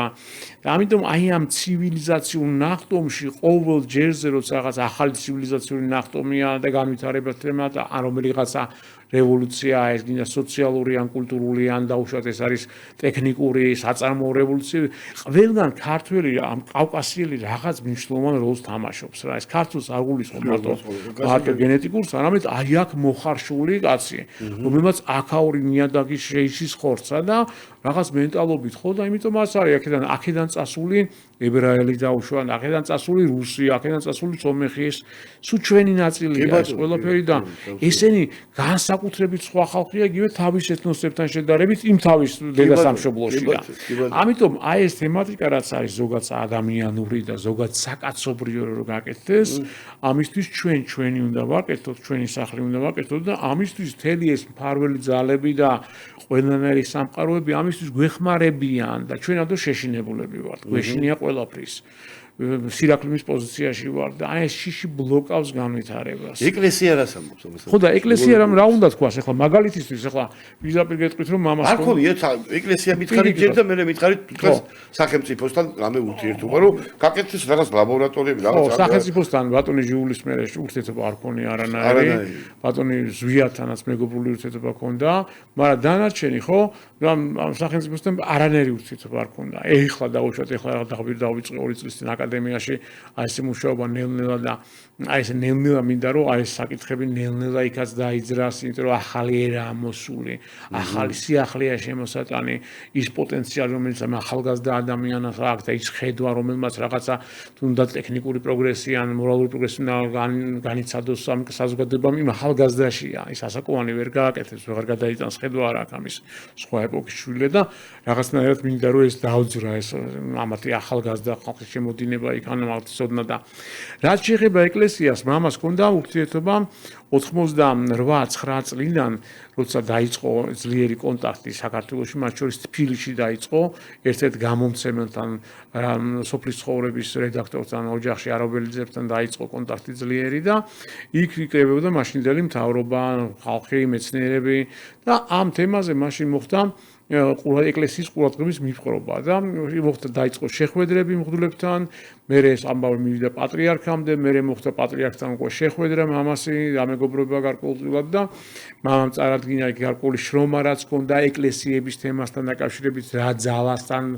აშენებდნენ ქართველები ეკლესიებს და მამამ მაშინ თხოვა კიდევ პატრიარქს ხშირად ვიზახი ხოლმე რომ ამ ცარიელ ადგილებში ნუ აშენებენ. პატრიარქის პასუხი ესეთი იყო რომ ეს საზოგადოება რომელიც საერთოდ შორს იყო ეკლესიისგან ეს საზოგადოება ეხლა ძლივს ამათმა გადადგეს მატერიალური ნაბიჯი, ანუ მივიდნენ ეკლესიამდე და სულიერი ნაბიჯი მერე მოვაო. ეხლა როცა ახალი პატრიარქი მოვიდა, ხო მინდა რომ რაღაცნაირად მერე შეხვედრაც მოხდეს, რომ აი ეს თემები რაც იყო დაგროვილი მაშინ სამეცნიერო წრეებში და თუნდაც ეკლესიების მშენებლობის თემატიკა, როგორ მოშაობს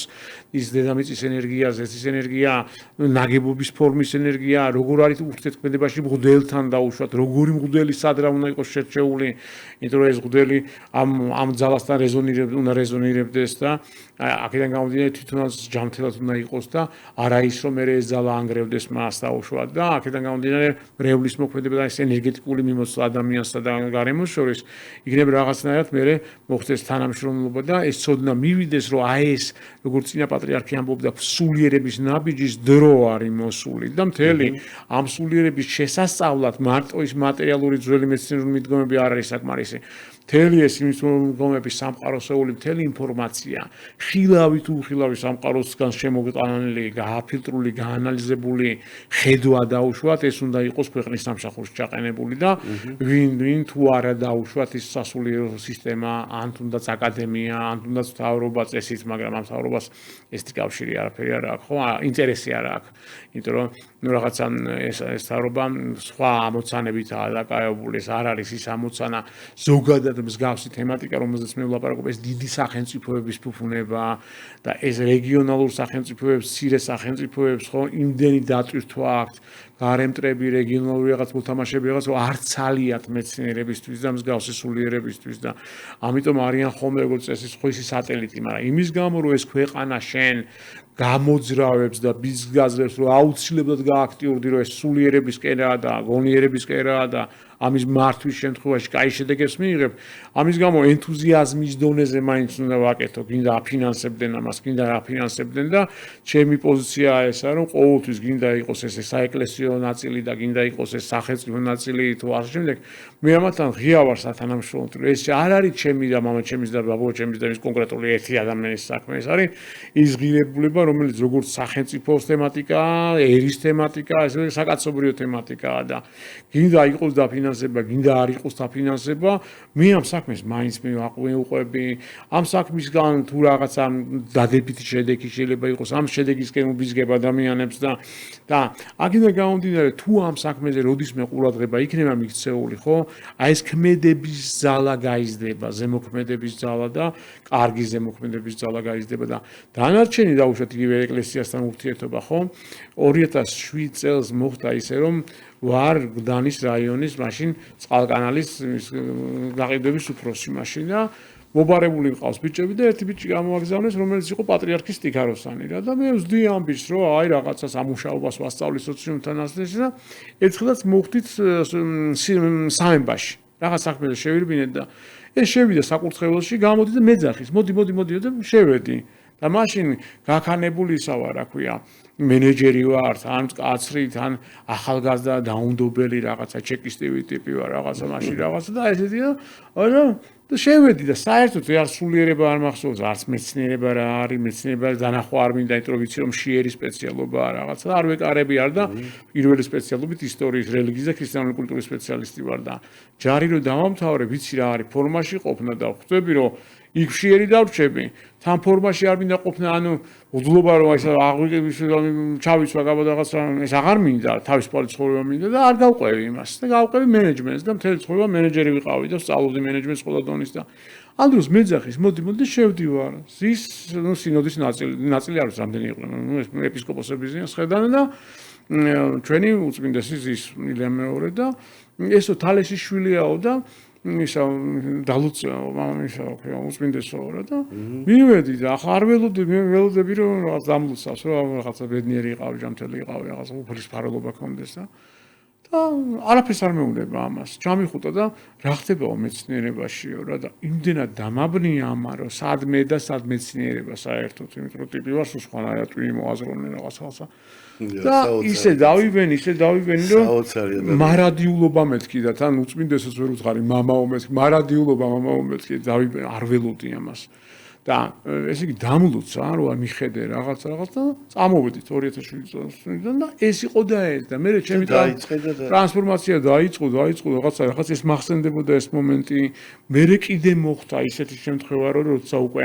2018 წელს დაიწყო ჩემი ცოდნების მოსვლა ჩემთან რა ეს მოდიოდა დიდი მასწავლებლებით ძალიან დიდი პიროვნებებით კაცებით ქალებით ხა ვინმე ვერავითარ ჩამოთვლი ამ ხალხს ერთი აუფლება არ აქვს ამ ხალხს აღებული მეორე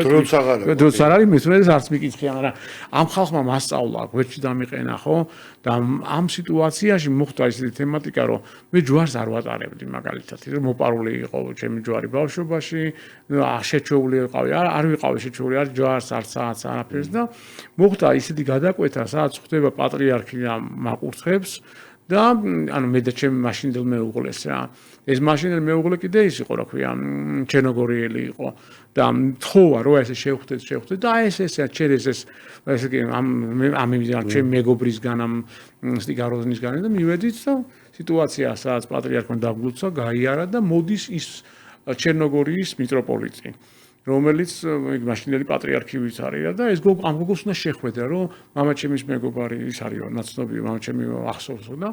მივედით ვესაუბრეთ ეს იყო ამფილოხი ესეთი მიტროპოლიტი რა ამ კაცმა დაგლუცა და გვაძლევს ხის ჯვარს ორცას ერთ მცირეს მას აძლევს დიდს მემაძლევს და ეს ჯვარი ჩვენთან ინახებოდა სახლში ეს იყო 2007-8 წლები სახლში ინახებოდა ინდო ხის ჯვარი და მე უკვე ჩემი აქტივიზება რომ დაიწყო სწავლება რომ დაიწყო და გოგონა გამომიგზავნეს რომელიც მასწავლებელი და რომელსაც ხილობი ჰქონდა ეს დიდი მასწავლებლები წამოვიდა მიმართულების მიცემები ზუსტად აიქიდან იყო წამოსული რომ ეს ჯვარის ტარება ეს ჯვარი ეს და დავიწყე ამ ჯვრის ტარება და ეხლა გავიგე მხოლოდ აი ამდენი წელი გავიდა უცებ დამაინტერესა რაღაც მამა ამფილოხსთან დაკავშირებით ვინ იყო რა იყო და ჩავხედე ფილმი ვნახე აღმოჩნდა რომ ეს იყო მოსწავლე ბერი პაისის რომ ბერმა პაისმა გადასცამას ხის ჯვარი რომელიც მას მისცა სხვას რაღაცას მაგრამ სიმბოლურად მე პატარა ხის ჯვარი მეც შემხვდა და დღეს თითქოს აი სულიერი ესტაფეტას აქ ამ სიტუაციაში ვაგრძელებ ხო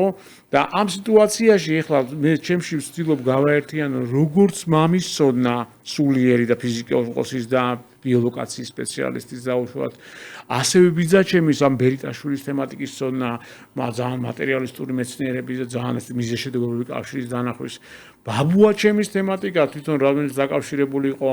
ადამიანის და უფლის და სამყაროს ასე შეფარული ჭეშმარიტების და აი მთელი ფიზიკაში და ქიმიაში აი მაგალითების მიხედვით გაკეთებული და მათ შორის ჩემი ის პატარა გზა რომელიც გავიარეთ თუნდაც როგორც სასულიერო პირი ვერ ჩამოყალიბდი მაშინ მაგრამ ისტორიის რელიგიის და ქრისტიანული კულტურის სპეციალისტად და დღესაც გძელს ან ბერს რომ ნახულობ ქუჩაში აი სამხედრო ზავით ვესალმებით ერთმანეთს და კოლეგად მიმაჩნია რაღაცნაირად და ხო რადგან ჩემი გზა და ჩემმა სიზარმაცემან რაღაცა ესეც გზით წამიყვანა ეხლა მე დავუშვათ ერში დავუშვათ იგივე საქმეს ვაკეთებ რომ ადამიანს მშვიდობა ქონდეს ადამიანი განვითარდეს თავის შეიცნოს მოყარე შეიცნოს უარყოფითი დადებითად აქციოს და ამას მე მეცნიერული გზით ვაკეთებ და ამიტომ ვერანაირ წინააღმდეგოს ვერ ხედავ იმისთვის რომ აი ამ მეცნიერული კუთხის თანამშრომლობით სასულიერო სისტემასთან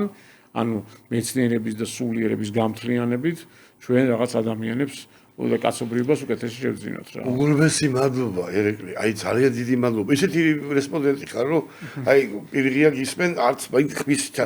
კითხვიდან კითხვაზე ისე გადადიხარ რომ კითხვალს სადამას მევინე. აი ისე გადახვედი კითხვიდან კითხვაზე და კიდე ერთხელ უნდა შევხვდეთ როცა იქნება რა. თუ აი უგურმესი მადლობა რა. უგურმესი მადლობა ბატონებო და კალბატონებო. დრო აღარ არის. სულ ეგეთი რესპონდენტი რომ დრო აღარ არის. აი ეგ არის რა და მოდი ერთი იქით ახუჩაბათამდე მაგრად იყავით პატრიცემულებო ეს იყო 98 და ჯაპანას პაპანაკება და ჩვენი სტუმარი გახდათ კიდე ერეკლე შოდია არაჩვეულებრივი ადამიანი როგორ უსმენდი დილამდე მოусმენ კიდე მართალი გითხრათ უბრალოდ ასე არ არის აწყობილი ჩვენი ცხოვრება აბა მომავალ შეხედავდე უგურმესი მადლობა უგურმესი მადლობა ბედნიერად იყავით და გიყვარდეს ერთმანეთი